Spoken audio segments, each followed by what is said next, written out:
is Frieda, and I'm really excited to tell you today about how to safely can foods using your Instant Pot. There are two types of canning. One is pressure canning and one is water bath canning. You cannot do pressure canning using your Instant Pot. However, you can do water bath canning, or what I like to call steam canning. Steam canning is another name for atmospheric canning, and it uses pure steam using your pressure cooker. We'll get to more into that a little bit later, but first I want to tell you about the 7 rules of safe canning using your Instant Pot. The first thing you need to remember is to use a high acid food. High acid foods are fruits, jams, and jellies, and pickles, and some tomatoes that you can use for water bath canning or steam canning. You cannot use a low acid foods such as meats, poultry, and fish. Those kind of foods you need to use pressure canning, and we can't do that with the Instant Pot. The second rule is to use a tested recipe. I have made strawberry lemonade concentrate, some applesauce, some strawberry lemon curd, and yesterday I just made some apple butter. These recipes can be found online through your county extension agency, or you can find them in this book. I highly recommend this book. It is the Ball Blue Book Guide to Preserving, and it will show you step by step how to prepare your food and how to prepare your jars for safe canning.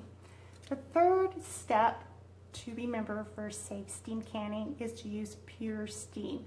You need to make sure that pure steam is coming out from the pressure valve, and that you test your pressure cooker for accuracy of that temperature based on your altitude.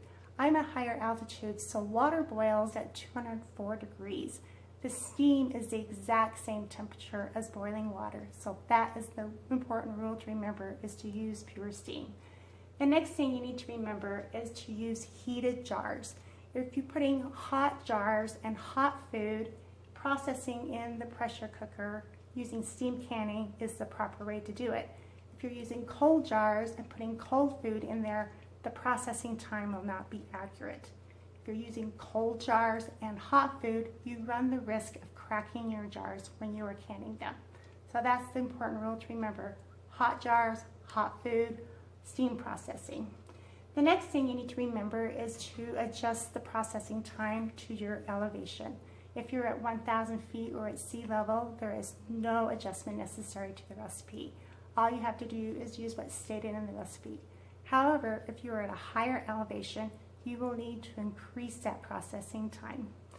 The next rule to remember is about the processing time.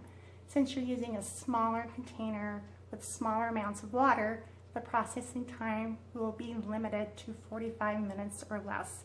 The recipes that I've showed you using these foods here have used a 20-minute processing time, and that's the total amount of processing time adjusted for my elevation. So 45 minutes is the maximum you can use for any of the steam recipes. So you will want to test your pressure cooker with the recommended amount of water and an accurate thermometer to make sure that you can keep the water in there for the full amount of time required for the processing. And the last thing you need to remember is to put your hot jars on a cooling rack and cool at room temperature.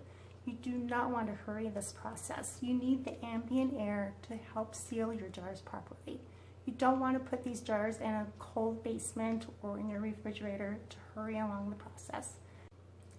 Okay, to recap, the 7 safe steam canning rules are: number 1, to use a high acid food; number 2, to use a tested recipe either from this book or from your online county extension agency; 3, use pure steam because that is the same temperature as boiling water; 4, use heated jars and hot food; 5, adjust the recipe according to your elevation; 6, use a processing time that is 45 minutes or less; and 7, cool your jars at ambient room temperature. I am so excited to show you how to do some steam canning using your Instant Pot. Enjoy.